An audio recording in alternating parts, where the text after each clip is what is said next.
Thank you so much for the welcoming and the amazing platform here with people that love to innovate and change the way we teach. Let me put this here. Okay, AI in the future of human-centered education. My name is Ranco. I'm from the Netherlands, but living in Colombia. So the AI trap, are we outsourcing our brains? Students are using AI for making homework. There are agents even that do a course online for you, and we as professors use it for different purposes, creating courses, but also for correction work. And there are some risks that we need to address here. And the AI trap is a serious risk. So once a long time ago, I heard a story about a marketing executive telling her team how she was using AI and increased her productivity. And one day she was fired. She was fired because she could not explain a new strategy, a new marketing strategy for her client. And I think that's the biggest risk that we have here at hand. We can't afford outsource our what can we afford to outsource in the AI age? And that's our cognitive skills. The AI trap is a real threat to our education and our life. So if we outsource our thinking to a robot, there's a big risk, and we need to find ways to bring humanity back to the classroom. So the challenge is to reinvent education to emphasize on the unique human skills, not just to integrate AI tools. There are many articles about how we use AI to become more productive, how to find AI materials, etc. But there's not a lot mentioned about how we can teach in the time of AI and how can we assess the learning curve of our students. So this is a case study from Del Rosario University in Bogota, showing one way to avoid the AI trap using the business simulator Conscious Capitalism bike.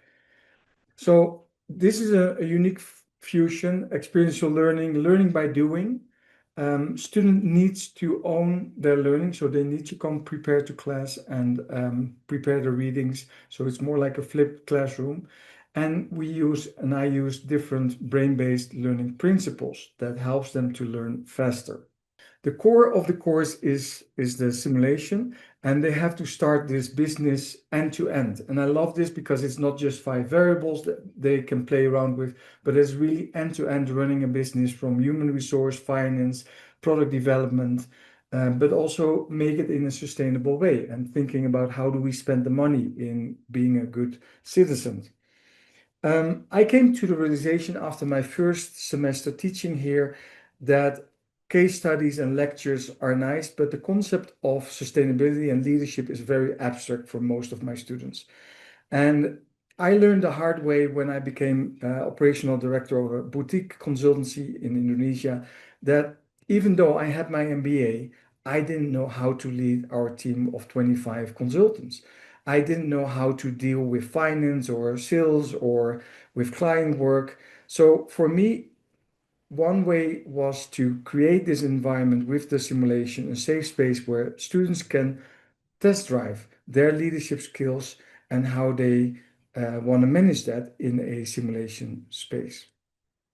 So the learning cycle is very simple. They start making the decisions, they reflect on it. So we use different moments.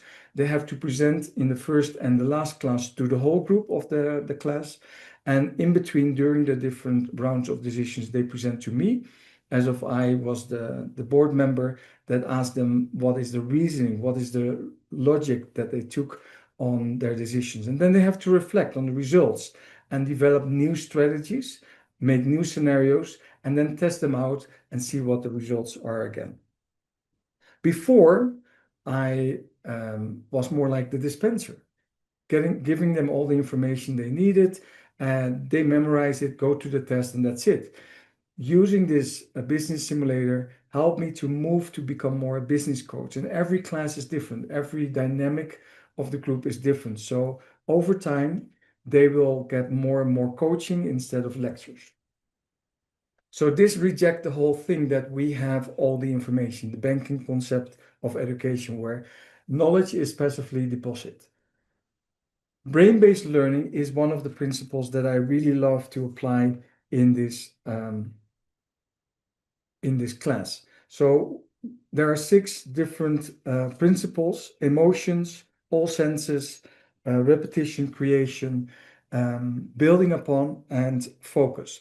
So, for example, emotions, I use it to give them, for example, at the beginning and at the end of the class, a mic in front of an auditorium to present their business or to reflect on their business journey so far. And this is super scary for them, but this helps them to learn and to use those emotions as tension to learn something new. Repetition, the game, the simulation is beautiful designed, so it will repeat some of the elements, but also it will build upon. That's another principle in brain-based learning. So how does it look like in my class? We have 15 weeks in our semester. The first couple of weeks, I help them to get started. We read some additional articles about leadership and sustainability. And then after, in the second part, they really get into running their business, making these operational decisions on managing the products, pricing, etc., setting up the compensation and benefits. And then in the third part, it is more, they are more and more on their own. So in the first 6, 7 weeks, I will walk alongside, we will do the reading together to make sure that they have a solid base to get started. But at the end, in the last 4 or 5 weeks, I will be more a consultant and give them time to consult with me, whether it's in class or outside of the classroom. And also they have the pitch, where they pitch for the 2.5 million investment, where everybody gets 2.5, but they get a different share price based on the pitch quality. So the question here is, did this work? This human-centered approach, did it work? So I used SciSpace to analyze some of the data of 2 cohorts. So semester 2 of last year and semester 1 of this year.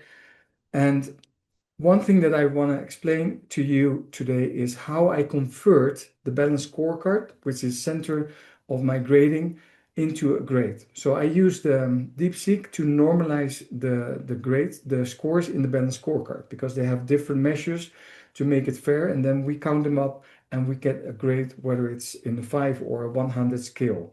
This really helps me to collect data, but also to make it very neutral. So they know, based on the balanced scorecard, this is my performance. So I tell them, everybody in the team needs to contribute. This is a reflection of your teamwork. One big takeaway is that over time, during the semester, most of the teams are able to increase their performance with 15% or more. So that is a great observation in a year time, seeing that they are able. And of course, there are also teams that doesn't meet the 15%, but most of the teams, they are able to increase their performance. So what you can see here from last year, I had a really more challenging group. Last year was better. This year was a little bit more challenging. My grading is simple. 60% is individual. So they do the quizzes, the assurance of learning, the peer reviews, and then 40% is based on the balanced scorecard calculations that I share with them. So even if the group is underperforming, as you see, some groups have even 40 over the period of time, they still can make it and finish the course positively. What can we learn from this? And what is something that we can share with the future participants? And this is something very in line with what the students tell me at the end of the course. They tell me, okay, consistency. I need to start at the beginning to read and to take this game seriously. Secondly, early momentum matters. So at the beginning, if I'm able to give them the right base, if they are able to set up very successful, that helps them to have a good momentum for the rest of the game. The balanced scorecard is critical. They need to understand how to manipulate or how to influence the tool and to see how they can improve. And yes, recovery is possible. Some teams have a very rough start. Sometimes the team doesn't function very well, or they don't understand, or they don't spend enough time, and they came to the end and say, "Hey, oh, we need to make it work." It is possible, but it's not very common that they will finish it well. What did we learn beyond the numbers? We teach them strategy, decision making, how to collaborate and problem solving, how to be emotional resilient because they see the scores and they get very scared, how to self-management and use critical thinking. These are skills that are difficult to acquire in a traditional setting. So I believe that using this business simulator is the future also in light with the AI. I ask my students, do you use AI? And they say, we have no idea. And I'm very happy with the AI coach that gives them more technical and guidance on the tool, on the simulation.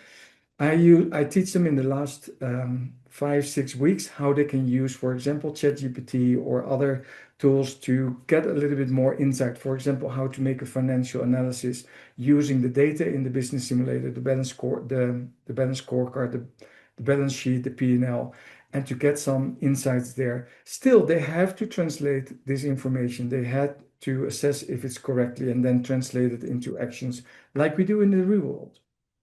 So how can we design our learning and work to build human skills? And I think creating this space with a business simulator is a good answer. So let's change the way we teach today for better learning outcomes tomorrow.